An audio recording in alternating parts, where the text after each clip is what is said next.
Now that you've watched The Last Jedi and taken all the great moments in, it's time to look back and reflect on everything you just saw. We're talking about Easter eggs, references to the original trilogy, and of course cameos from some big Hollywood actors. Watch to see all the moments you may have missed. Before you watch, click subscribe. You'll join the notification squad and be the first to know of new content. Also, can you guess which movie is represented by these emoji? Stay tuned at the end to find out. I'm looking for a Jedi Master. Jedi Master? Yoda. You seek Yoda. You know him? Frank Oz returns. In a great reveal, Frank Oz returns to the role of Yoda once again, and the CG version from the prequels has been replaced with a high-tech puppet that feels oh so familiar. The scenes between Luke and Yoda were classic and included a lot of Yoda's great sarcastic humor. Yoda was a huge element missing from The Force Awakens, and seeing him on the isolated island with Luke felt very similar to The Empire Strikes Back. Now that Luke has passed, hopefully the adventures between the two continue as Force ghosts. I see you have constructed a new lightsaber. The green lightsaber. Lightsaber colors are everything in the Star Wars universe. They represent the light side, the dark side, and for Mace Windu, the purple side. The Last Jedi features a number of different lightsaber colors fans paid close attention to. While Luke Skywalker uses a blue lightsaber for most of his scenes, there is a flashback scene where he wields a different color. After hovering over Kylo Ren and seeing the darkness in him, Luke pulls out his trusty green lightsaber. If it looks familiar, it's because it's the lightsaber Luke reveals and uses in The Return of the Jedi. We guess those weapons hold up pretty well over the years. Luke's burn scar. Luke has suffered some pretty bad injuries over the years, with losing his right hand being one of the worst. While getting a replacement hand helped give him function and mobility, it was still prone to damage. In Return of the Jedi, Luke's hand takes a blaster shot. The result of the shot leaves a burn scar on him, and The Last Jedi's continuity department smartly left the moment in. Small details like this really help the Star Wars universe feel connected. Kylo's scar. Another character and another scar. Kylo Ren will forever wear the damage from his duel with Rey during the climactic moments of The Force Awakens. For The Last Jedi, his scar was moved slightly from the center of the forehead to a little close over his right eye. This is nearly the same scar positioning Anakin Skywalker had during Star Wars Episode 3: Revenge of the Sith. We know Kylo was dedicated to his grandfather, but the matching scars may be pushing things a little too far. At least Kylo has a sweet scar cover-up he wears for the first half of the film. Right! Finn's Bacta suit. If you're injured in the Star Wars universe, chances are a little Bacta treatment will do the trick. For Luke Skywalker's injuries, he was dunked in a Bacta tank and hooked up to multiple cords for healing. Obviously, some advancements in technology has improved things because in The Last Jedi, Finn only needs to wear a Bacta suit to heal from the injuries he suffered in The Force Awakens. The healing suit must cost a pretty penny, but it meant nothing to the former stormtrooper as he tore right out of it when waking up from unconsciousness. The nice nod to The Empire Strikes Back showcases how both Finn and Luke are able to get back up and running. Bring her to me. Snoke's throne room. When Rey meets up with Kylo Ren and gets taken to Snoke, the scene may look and feel familiar. There's a good reason for this. Snoke's room was designed to resemble the Emperor's throne room from The Empire Strikes Back. Snoke does have a little bit more eclectic taste than the Emperor though. His throne room is filled with red tones and Snoke wears a gold robe to spice things up a bit. Snoke's throne looks nice and everything, but his final moments in the powerful throne were much different than the Emperor's. I don't care how many of you there are. I won't be denied my destiny. I am Revan!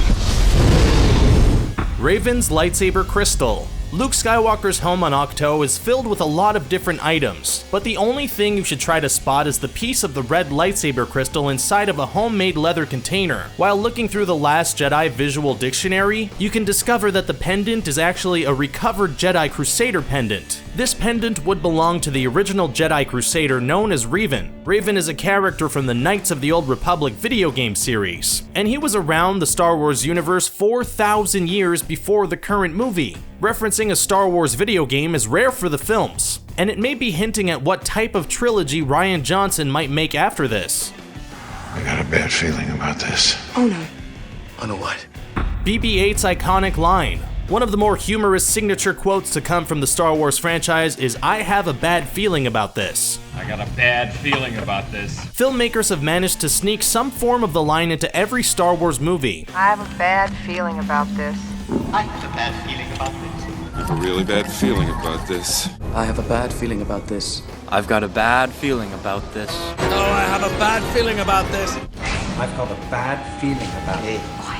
And The Last Jedi did it in the stealthiest way possible. During the opening attack scenes involving Poe and his co-pilot BB-8, you can hear BB-8 beep sound messages off to Poe. Happy beeps here, buddy, come on. Director Rian Johnson revealed that BB-8 is actually saying the infamous line during this scene. There's no way to translate it, so we'll just have to take his word for it. Help me, Obi-Wan Kenobi. You're my only hope. What's this? What is what? He asked you a question. What is that? Help me, Obi-Wan Kenobi. You're my only hope. Leia's hologram. This one may be obvious, but it was pretty great seeing the original Princess Leia hologram pop up in The Last Jedi. The scenes with Luke Skywalker and R2-D2 are already filled with enough nostalgia as it is, but things are kicked up a notch when R2 plays the fateful message that sent Luke on his initial journey so many years ago. The hologram was also a great dedication to late actress Carrie Fisher. It's surprising R2-D2 was able to still store all that data after all these years. What is that? I'd like to keep this compass, if you don't mind. My mission is to destroy this place. Why would I let you do that? Because I asked. Luke's compass. Another small prop seen in Luke Skywalker's hut is a small compass. The flip-open compass features a marble in the center and is beautifully detailed with various etchings and designs. Fans of Star Wars video games may recognize the compass from the recent game release Star Wars Battlefront 2. The events of the game take place after Return of the Jedi and showcase how Skywalker first finds the compass and is led to the secret island. The Last Jedi Visual Dictionary also confirms this detail and showcases how much work Disney has put into connecting all the elements of the Star Wars universe while staying true to the story canon. Cut it out!